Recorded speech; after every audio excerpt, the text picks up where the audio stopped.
Gañou un punto, pero a lectura é que perdeu dous. O Lugo cedeu un empate ante o Guadalaxara nun partido que dominou durante máis de 80 minutos. Foi un encontro que comezou con polémica. O árbitro non viu este penalti a Azcorra. Quen sabe se quedou con dúbidas porque sinalou estoutro, máis dubidoso sobre Tornero. Era o minuto 7. Manu transformouno nun 0 con sangue frío, xa que o árbitro ordenoulle repetir o lanzamento. Puido marcar o segundo Lugo nesta acción. O longueiro rexeitou o cabezazo de Víctor Marco. Pero antes do descanso, a mellor ocasión foi visitante. Cristóbal cometeu un claro penalti por mans. A acción non ofrece dúbidas. Escalona estivo excelente ao rexeitar o lanzamento de Juanjo. Tras o descanso, logo dun novo susto solventado por Escalona, o Lugo tivo as mellores ocasións.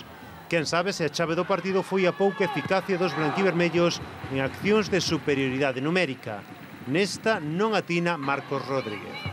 Nesta outra acción moi confusa, o árbitro anula o gol de Pablo Antas por un fora de xogo previo do canteirán. Aínda que o Guadalaxara non creaba ocasión, si asustaba. Tanto fixo que no minuto 89 logrou o seu premio.